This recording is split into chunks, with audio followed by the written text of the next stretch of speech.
All right, well, as is our usual custom, we're conducting this webinar to address changes in the grant application and any changes that may have occurred during the year as a part of the grant process. This year, there seems to be more. The EMSIII Grant Subcommittee has been active and vocal about some things. There's some other things that we'll be bringing up in the near future as far as possible changes in rules.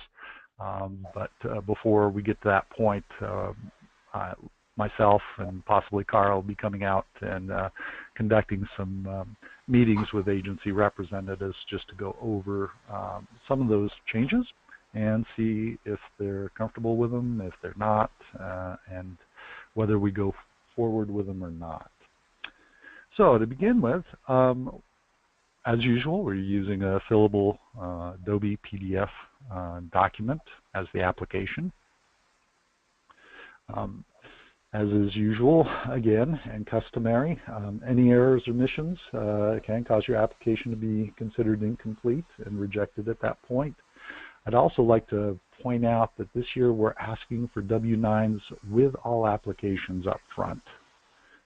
Historically, DataSO has been sort of, some agencies did it, others did it if they felt it was needed, that information may have changed or not changed, and it's created a lot of after work for us trying to track these things down. So this year, as a part of the application packet, we do need completed W-9s with the application.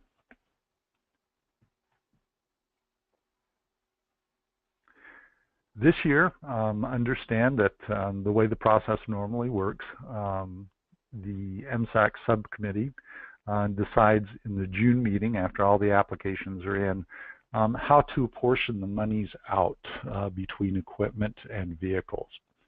Historically, it had been an 80-20 split, 80% of the funds going to vehicles and 20% going to equipment.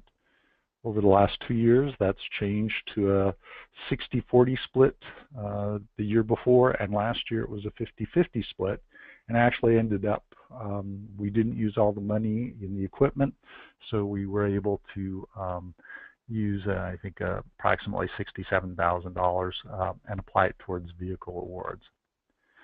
So with that in mind, what it has done is typically with an 80% allocation for vehicles, that historically bought somewhere around 11 to 13 vehicles. Last year we bought 9, but that was because we were able to take the unused funds from the equipment and allocate them towards the vehicles after the fact. Otherwise, it's about a third of the applications will end up getting an award. And again, it depends on the price of the vehicles as well, because of course rescue vehicles are less expensive than remounts, which are less expensive than ambulances. So depending on what the mix is, that may affect how many vehicles are awarded. Timelines right here. Again, May 31st is the deadline referenced in rule. Unless, of course, it's a holiday or something like that. In the last few years, we've extended it to June 1 because of holidays, Memorial Day, and so forth. So please be mindful of that. Submit it electronically if you can, either by fax or by email. That certainly helps. Otherwise, if you are going to mail it in as a hard copy, please make sure it's postmarked prior to May 31st midnight. On the front, we have the Adobe Acrobat download link. Again, this application was developed in Adobe DC, Adobe Acrobat DC, and it works best with the reader, the most current reader. It will work with some of the older ones, but not real well. They have been problematic. So if you're not sure what you have, go out to the Adobe Acrobat site and download the Adobe Acrobat Reader DC.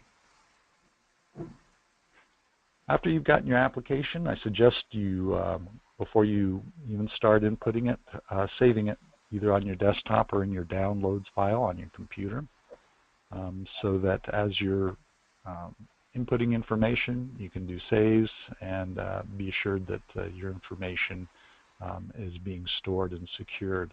We've had a few instances in years prior where folks tried to do it all online, and then they had internet disruption or something happened, and they had to start their application over a number of times because of that. Here's the checklist. We historically always kind of had that at the back of the packet. The subcommittee requested we put it in the front. So again, starting with endorsements, please be mindful of the county and incorporated cities within your primary response area. And by primary, we mean if a 911 call were to come in and you were dispatched, it would be the area where you would be dispatched in an emergent mode, not as a secondary responder, not as an intercept unit, but your primary response area. And also, by all means, look at your agency license application and try to see what has been defined there and get endorsements from any of those cities or counties, because that is what that is compared against. We need at least one vendor quote for each item, as it is normally. For example, in ambulances, most ambulance quotes are going to be more expensive than what our cap is for the vehicles this year. And equipment quotes, they vary a little bit. So please make sure you have vendor quotes. If you try to get one off the internet, please make sure you capture the page that has the web page and URL identified on it, as well as the name of the agency or the company you're looking at purchasing from.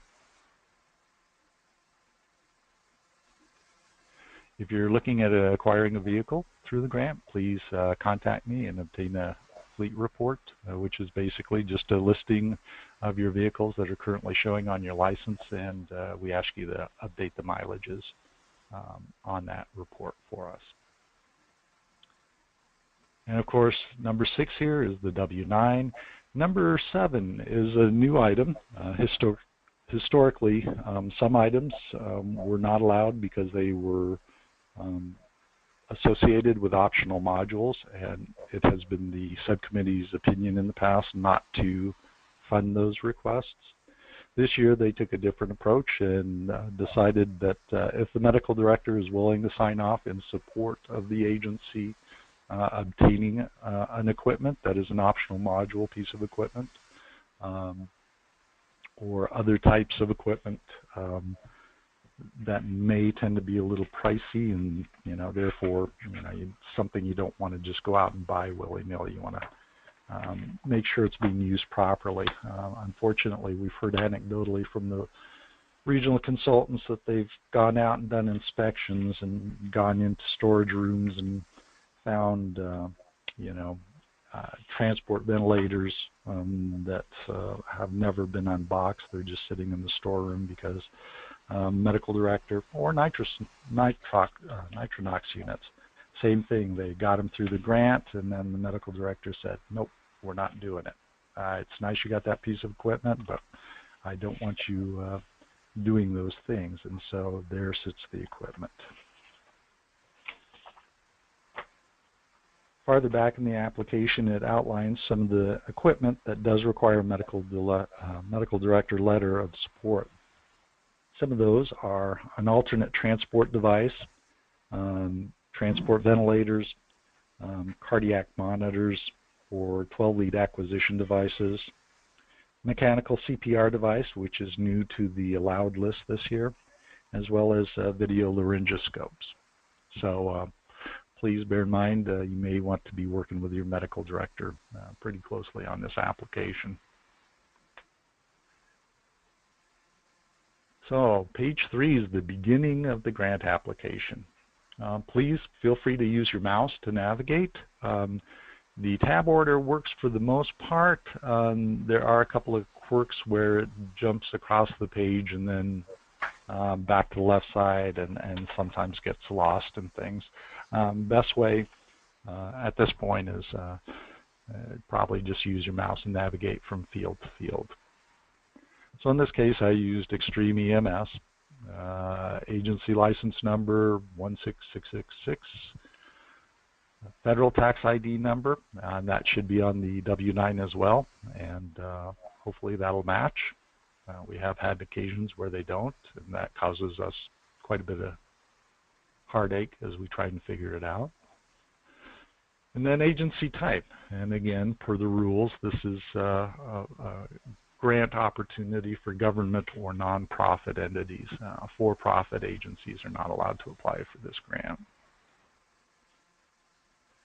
Another key area to look and be aware of if you're a nonprofit is going to the Secretary of State site, and if you don't know your nonprofit registration number, you will want to look that up. We need that. We do verify everything against that as well.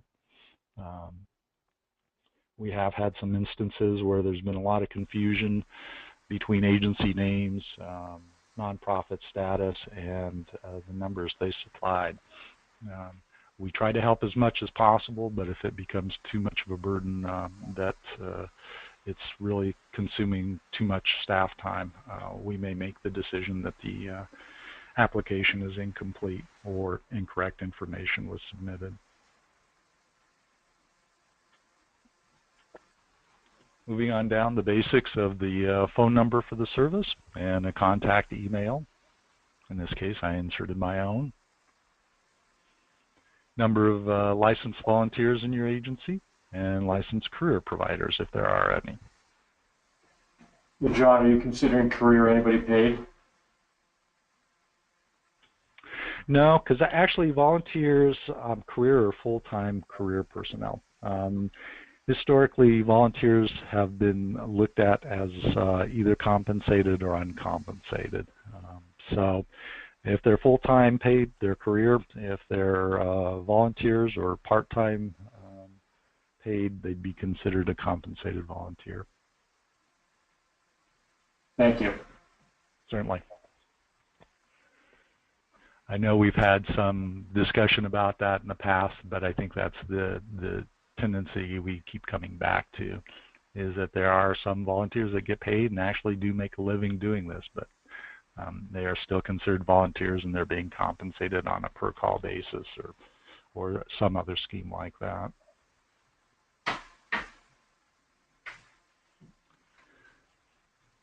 Call volume, number of residents, you should be able to get that through Chamber of Commerce.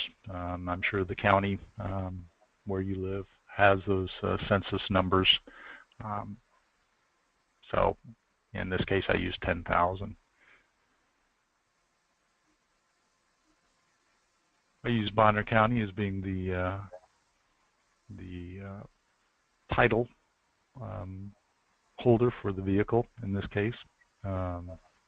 We used to allow the agency to insert their names. That became problematic within the last few years. And so according to the rule and according to the Idaho Code, we've gone back to the very strict interpretation, which is either the city or the county must be the title holder or the registered owner of the vehicle.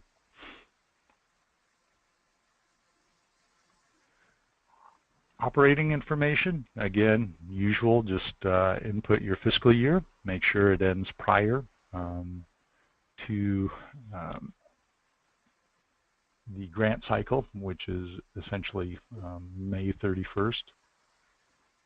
You can't have a fiscal year that starts in October and carries through to October 2017.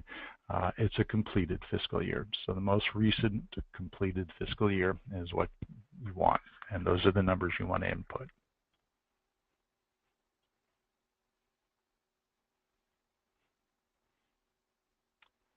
Funding sources, Ambulance tax district. Just want to clarify, this is truly, according to Idaho Code, an ambulance taxing district, and not simply having a contract with the county to provide services. If it's the latter, then it actually ends up going into the other category down here in the lower right. But if it's an actual ambulance tax district, that's the number you want to plug into this field. Same with fire tax districts. Again, whatever sources of income you have coming in, if they're fire taxes, we need to know that. If they're hospital taxes, if it's an ambulance operated by a hospital taxing district, we need to see those dollar amounts.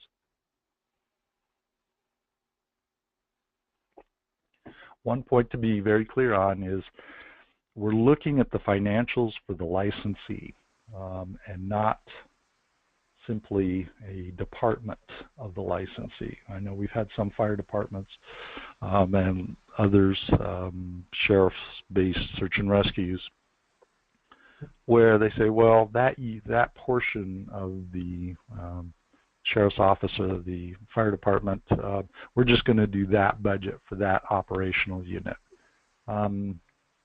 Actually, no, it should be the entire department because a lot of those departmental budgets are somewhat soft and money can be moved around. And so for that reason, we just need the big picture because it's quite simple that someone could come in with a low number hoping to gain favor in the grant, only to actually appropriate funds after the fact and give them an increase in city funds or pull money from another department within the organization. So we are truly looking at the licensee's funding sources. General funds, again, if they receive any general funds from the city or county, or any of the state motor vehicle funds, which are typically not a significant amount of money, but again, just want to be aware of that. And grant funds. If you received any grants last year during that fiscal year, including this one, they need to be declared there as well. Billing for EMS services, and again, these are revenues, not necessarily the amount billed, but actual receipts. And then the number of billed calls for that fiscal year. Donations, cash on hand, investment income, if you have any, investments, savings accounts, bonds, or what have you. And then again, other, and this could be any number of things, but sometimes it's simply a contract from the county or from the city to the agency to help supplement their financial resources.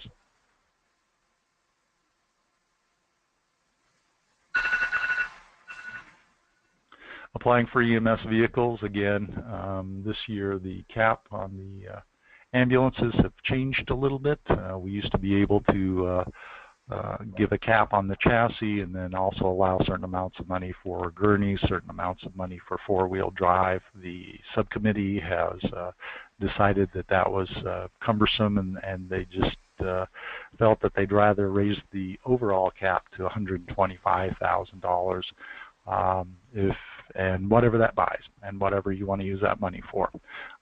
In the case of four-wheel drive, if you want the four-wheel drive, just understand it's still going to be capped at $125,000. There's not going to be another $4,000 add-on like there has been in years past. In the case of radios,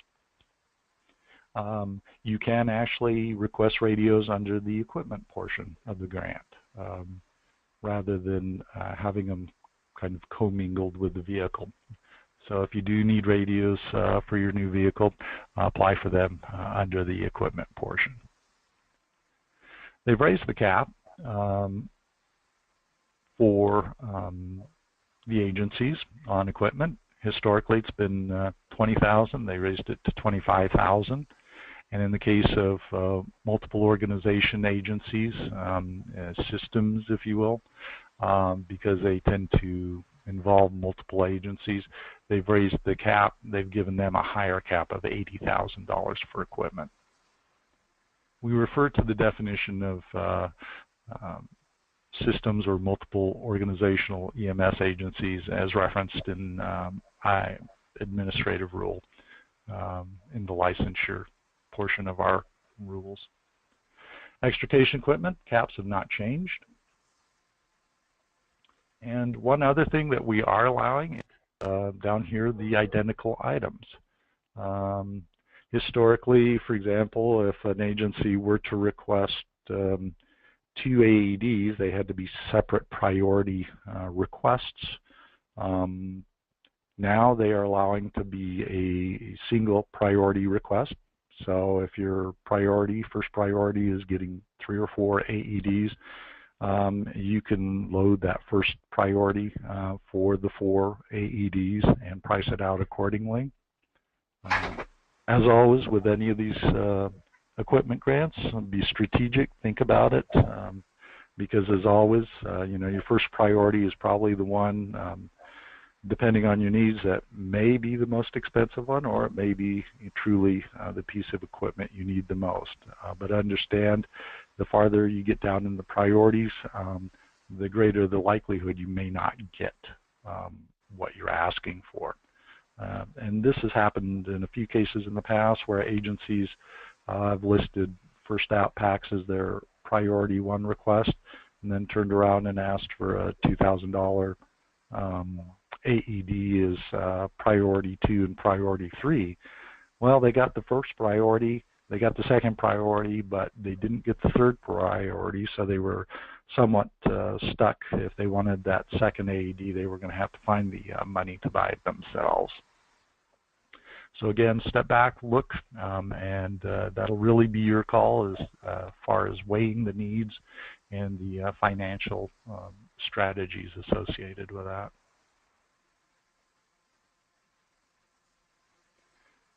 Now we're going into the vehicle portion of the application. Pretty straightforward, cleaned up, since we don't have the 4x4 request check boxes, nor the gurney, nor the radios, as simply the vehicle.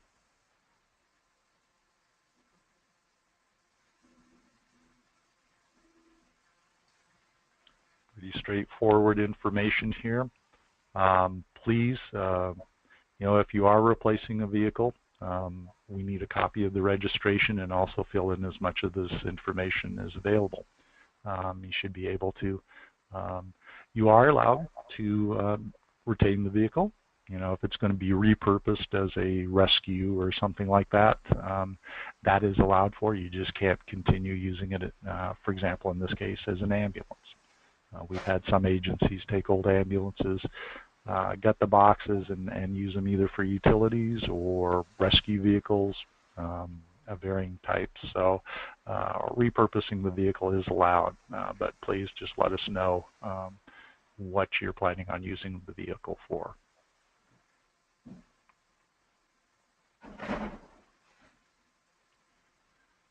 This page is where you write your narrative. Again, it has always been an issue regarding the narratives, and it's kind of a balance point, because we've seen over time that some of the agencies that need the equipment or the vehicles the worst are not terribly articulate, not real great about narratives.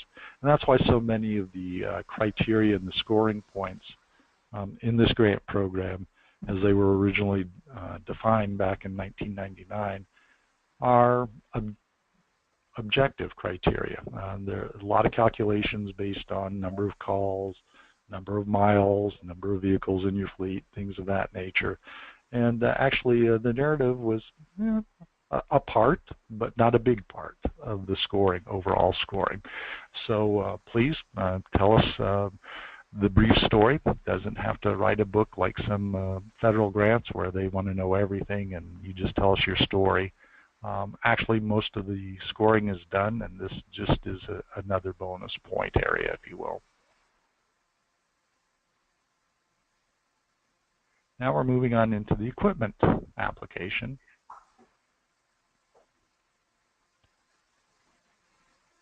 We've differentiated, in this case, ALS 12-lead cardiac monitors versus BLS,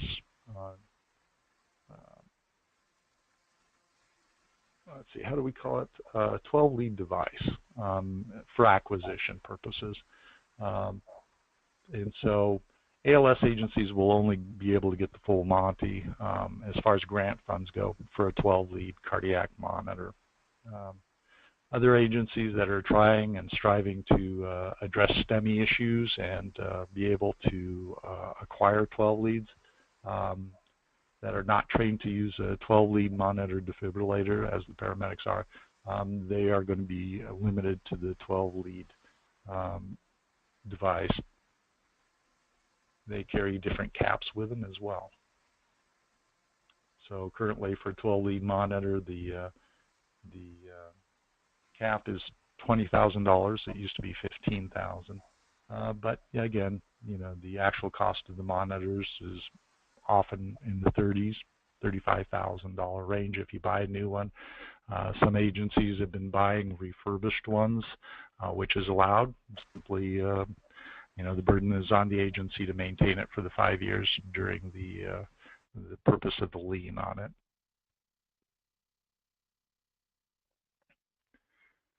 Again, how many calls do you anticipate using it? How long for each call? Is there similar equipment within your organization? Is it at the same station, at another station, or what have you? How far is that other piece of equipment in terms of time and mileage? And again, we also want to know if you're going to be replacing equipment with your grant award, or if this is an addition to your capability, if you will. If you are replacing, again, just need to know the year the equipment was manufactured. Please stick to a year. Old as dirt doesn't count. It's incomplete, and you'd hate to lose out on that just because someone couldn't locate either a tag on the equipment that shows a date on it, or they couldn't locate receipts or what have you. We do need the actual year manufacture, so please be aware of that. And again, the narrative for the equipment, pretty much similar to the vehicle, explaining why you need that equipment. You know, due to community demographics or whatever the case may be, why you need that equipment and why it would be helpful.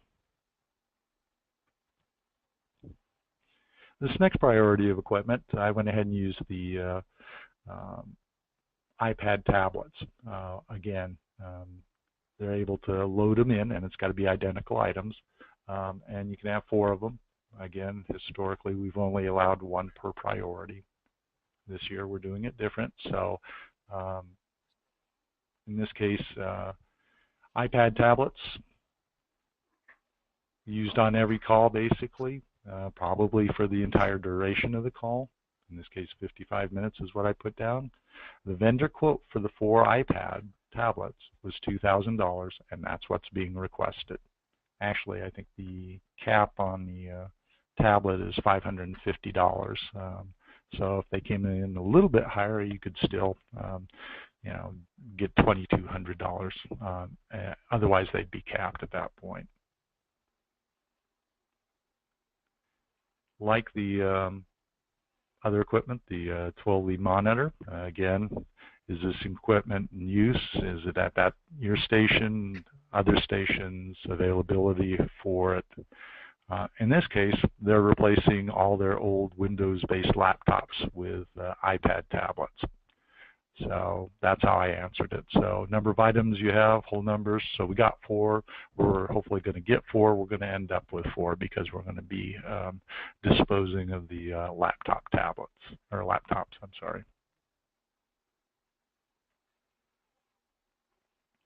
And the reason they're doing this is they're anticipating the transition to EMSIII and PERCs, which is going to be coming down the line here this next year. So, and once we do that, then all sorts of tablets and devices can be used, not just Windows-based, as was the case with version 2.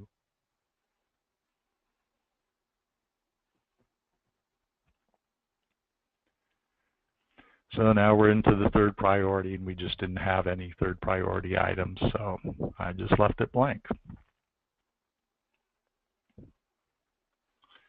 Here's where you fill in the name of the person completing the application, and then you can affix an electronic signature to the form with your title and then the date. If you prefer to manually sign the application, feel free to do so, and then actually scan the whole application, or just scan that page in and submit it either faxed or attached as an attachment with the rest of the application, and we'll insert it in the appropriate location. So here are the caps for this year, in case you haven't already seen the application. Again, as I said, they kind of took some of the piecemeal stuff out of the ambulances and just put the simple cap at 125, whether it's two-wheel drive, four-wheel drive, a Type 1 truck, or a Type 2 van, doesn't matter, 125 is the cap. Non-transport rescue, they upped it a little bit. As I recall, I think that was 59,000, which was an odd number if I recall correctly. And then the ambulance remounts, they upped that as well. Here are the equipment lists. AEDs, their cap pretty much stayed the same. Alternate transport device, and it's defined down here. This was the result of a request that came in last year for an off-road transport vehicle, which really didn't fit the definition for an ambulance, at least according to the current rules. But if they tried the alternate of saying, well, this is going to be an ATV, we want to use it for off-road to extract the person, well, actually ATVs are excluded. So this year they came up with what they called an alternate transport device. And the main difference is that it must have the ability to appropriately and securely transport a patient supine, and it's listed as a single line item. In other words, if you want to try and get one of those devices, it should be priced out by your vendor as configured. In other words, you know, we're not going to buy a razor and then a $10,000 gurney and a $4,000 gurney mount and light bars and do it piecemeal. You need to come in with a single vote or a single price quote for that complete vehicle, configured to accommodate a supine patient, period, in order to meet that definition. Because that's it. We've all seen various devices used to try and extricate people from backcountry. I've seen it. I've done it on the back of Jeeps. It's not the safest thing, but they felt that if we're going to be supporting those kind of efforts, it should be a safe vehicle that is safe for the patient as well as the crews, in order to obtain grant funds. So that's how that all kind of evolved. The ALS cardiac monitor and the BLS 12-lead device, again, the price cap on the 12-lead acquisition device is $7,000, and there are a few out there that you can get.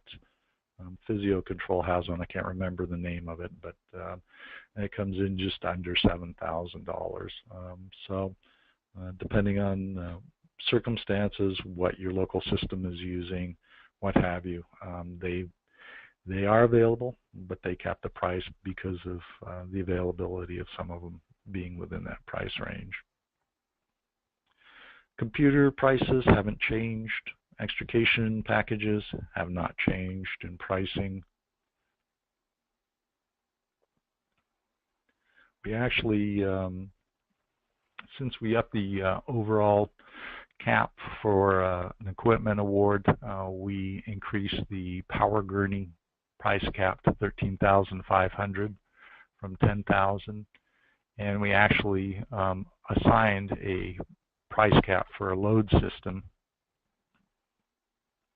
It was we didn't really have one before, but with the $20,000 price cap, you know, is either, no matter what they did, whether they bought that or bought the power gurney or tried to buy both of them, they were going to end up, depending on how they chose to do it, getting one or the other, or they were going to go out of pocket for both of them. Mechanical CPR device, this was something that was added this year. It had been on the ineligible items list in the years past, and they've assigned a $10,000 price cap for that. Scene lighting is another thing that we'd been seeing for the last couple of years, so they finally took it off the ineligible list and are capping the price at $1,000, which, based on some of the requests from the last couple of years, seemed like a reasonable price for some of the battery-powered LED light towers that are available. Stair chair, same prices, no change there. This year they also added video laryngoscopes, which had been historically in the ineligible items. They were taken off that, and they're available, and they're capped at $1,500. And lastly, the ineligible items list. Again, like I say, the alternate transport device, you know, again, if it comes in piecemeal as an all-terrain vehicle and then a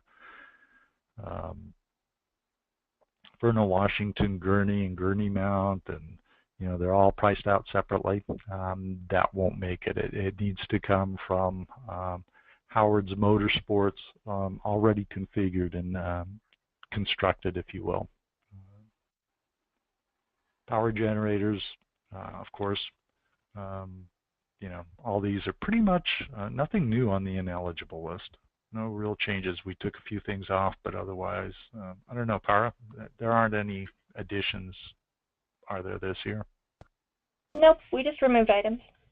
Okay, all right.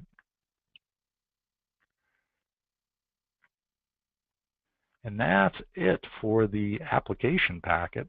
W9, here's a template you can use if you like for your medical director, where you can list out the items and then just simply, you know, edit it or put it into Word and then just have them sign it. Whatever works best for you. Try and take the pain out of it. So we put together a rather simple letter of endorsement for your medical director. So with that, I'm done with the application itself, but more than willing to try and field any questions you might have.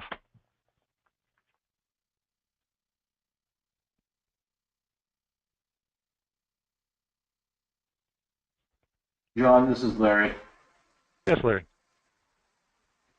If you happen to put in a quote for an ambulance that they currently have, and after the grant process that vehicle is no longer available, are we subject to that vehicle only, or can we change it to something that's available? Yeah, no, that's always been a problem, and it's understood. You know, we just want due diligence. We want to make sure folks go out and get a price quote and look at the market. Like you say, if the vehicle all of a sudden during the course of the 4 months that this thing is in process, the vehicle is sold, that's understandable. But also understand you'll be bound by the cap, the $125,000 price cap on the ambulance, or if you ask for less, you know, for example, you were anticipating buying a Sprinter Type 2 and only spending $105,000 on it, and now it's not available, or they come out with the new model year and golly, you know, the price jumped $10,000. You're still going to be at whatever you requested, whatever level. So if you requested $105,000, yeah, the new one may be $120,000 still under the cap, but that's not what you asked for. So the most we would do would be to grant what you request. And would that also hold true with if you went originally for Type 1 and then ended up getting a Type 3? Yes, that's fine. Thank you.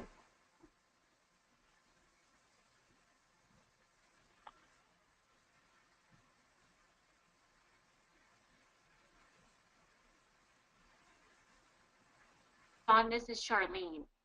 Yeah, Charlene. As a BLS agency, my understanding as far as the 12 lead, the most that we could get for acquisition of the 12 lead is the 7,000 because we're a BLS agency. Is that correct? Yes, that's correct. At that level, the optional module would be 12 lead acquisition. You know, you would get the 7,000. You could buy the 12 lead acquisition or device, or you can certainly buy another monitor. It's just that your agency would have to come up with a price difference. But yes, that's how it plays out. Okay. Not the answer I was going for, but I understand. Yeah, well, you know, the thing was, yeah, I know it was a tough one, you know, but I know they discussed it long and hard, and probably, you know, at least 2 meetings worth over the course of, you know, 4 or 5 months. But that's what they came up with, since it's considered an optional module at the BLS level for the 12 lead acquisition. So actually, truthfully, we didn't fund it at all last year. Because it was an optional module, and that 12 lead in and of itself was not available for within the scope for BLS personnel. So it has improved somewhat, maybe not as much as you'd like, but and at least it's 7,000 more than they had last year for that purpose. Okay, thank you. Mm-hmm. Hey, John, this is Larry again. Yeah. You have to be new equipment, or can you purchase used as well that's been certified? And yeah, you can purchase used equipment. Again, the burden of maintaining it for the term of the 5-year lien is the agency's. So you know, you want to be mindful that, you know, whoever you're buying it from is a good, solid, you know, vendor that will stand behind it. The other thing is, also be aware though, that when it comes time to reconcile, I know we had one agency do that where they got 15,000, you know, which is what we used to provide for the 12 lead monitors. They ended up getting a refurbished 12 lead monitor for 10 or 12,000, and of course they wanted to keep the difference. And no, as a part of the reconciliation, you know, you have to show us what was spent on the equipment, what was paid to the vendor, and if you were given more money than was actually spent on the equipment, you're asked to return it. You're not allowed to use the money for any other purpose. excellent. Charlene, we have a BLS agency just north of us that's in the same situation. They ended up getting a 12 lead monitor, an older version, for about $2,000 fully warranted. So I don't know if that's something that you might want to consider if you have a couple of ambulances that you need. Yes, because we haven't had the 12 lead capability before, and what our hope was is to have the 12 lead capability, and then of course being able to transmit that information to receiving facilities, particularly because we're extremely rural and it takes us a while to get people to, you know, the hospital. All right. Well, you know, just make sure you work with your TSE region on that, because you know, a lot of hospitals are tied into specific ECG systems, and you know, and you want to make sure that it works with whatever they have. Right, and that's actually, John, another challenge for us, because obviously, you know, ERMAC is the lead hospital for our region, and we will actually have TSE folks in Chalice for a training that we're doing on April 8th. But of course, because of our geographic location and weather conditions and availability of air service, people could go to Ermac, or they could go to Portneuf, or they could go to Luke's, or they could go to Al's. Yeah. So, Yeah. you know, for us, those are all potential receiving facilities. Yeah. Yeah, no, absolutely. Well, and that's it. You know, a lot of monitors, or some monitors actually, are now generating PDF type printouts that, you know, are not readily incorporated into some of the standard hospital ECG systems. But again, if it's an Adobe PDF type file, their data systems, their HL7 based data systems, should be able to incorporate those.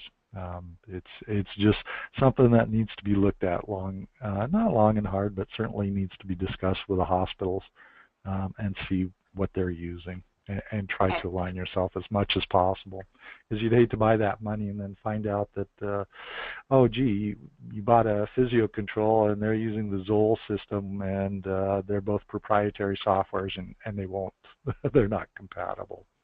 Yes, we definitely don't want to do that. Yeah, so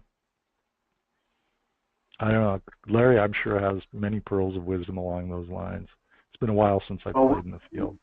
We're pretty rural as well, so we have kind of the same situations. You would be very hard pressed to find a monitor that can transmit for, you know, under 25,000. So I would say just having the 12-lead monitor available would be more important than just the transmitting.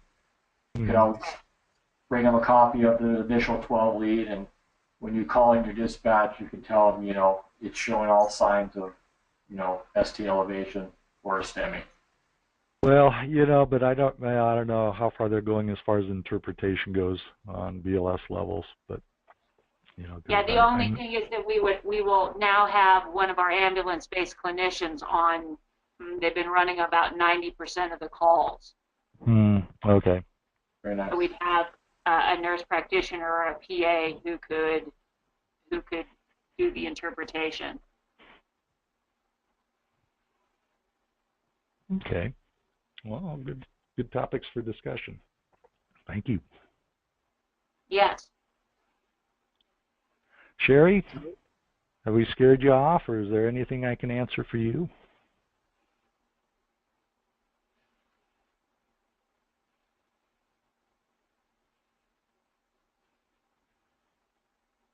Okay. Well, you know, I want to thank you all for attending, you know, and just reinforce for you that, you know, the folks that do attend these webinars and have the opportunity to ask these questions and go through the form and understand what's needed have historically always done much better on the grant awards than folks that haven't, and then they're sitting there trying to guess and figure out what they're doing. So I commend you. Hopefully that continues to be the case. But unless you have any more questions, I don't want to drag this out needlessly. Thanks for your time, John. Thank you. I appreciate you attending, and like I say, I'm confident you'll both do well, all three of you. Yeah. Thank you, John. I guess the last time you'll talk with me. Oh yeah. Why is that? Well, I'll just come up with more questions, and I'll have to, you know, call. Oh, I know. Well, I know. Then you're going to have captured audience up there when I come up and do the perks training and run through that stuff for you. So then you can pick my brain. All right. Say that you know, the state has really gone proactive and have definitely made steps to go forward and improving things, and it's been apparent over the last few years. And I applaud the committee for adding those automated CPR devices to this list, because I think that those are very important, especially for us here in the rural area, which we're trying to acquire. But yeah, just know that that stuff has not gone unnoticed, and especially from a rural agency, we definitely appreciate you streamlining things and making things a lot easier and more manageable. Well, good, good, and you know, that's it. We're trying to do it, you know, and some of these rule rewrites, you know, we don't want to toss the baby out with the water. We're trying to streamline things, but we also don't want to screw things up in the process. So that's why we're going to be hitting the road later on this year and reaching out to the agencies, and because some of them, you know, we're just sitting there going, you know, the original intent of the grant, I know it seemed cumbersome, but it was, you know, focused on the rural agencies that really had the needs, and yeah, that question may not make sense unless you're a rural agency. You know, urban agencies, you know, kind of look at things and go, I don't know what you want there, but that makes no sense to us, or gee, that's real bothersome. But then again, you ask a rural agency and they go, yeah, we'll do it. Yeah, you want that answer? You got it. You know, and they know exactly what we're talking about. So that's the process we're going to be looking at here in the next few months, is just making sure that we're not throwing good stuff out with the chaff, if you will. That's excellent news. Just let everybody know that we appreciate all their efforts over there. I will, absolutely. You know, I will. I'll let Wayne and Bruce and those guys know. Thank you. All right, thank you. Have a good night. All right, you as well. Thank you.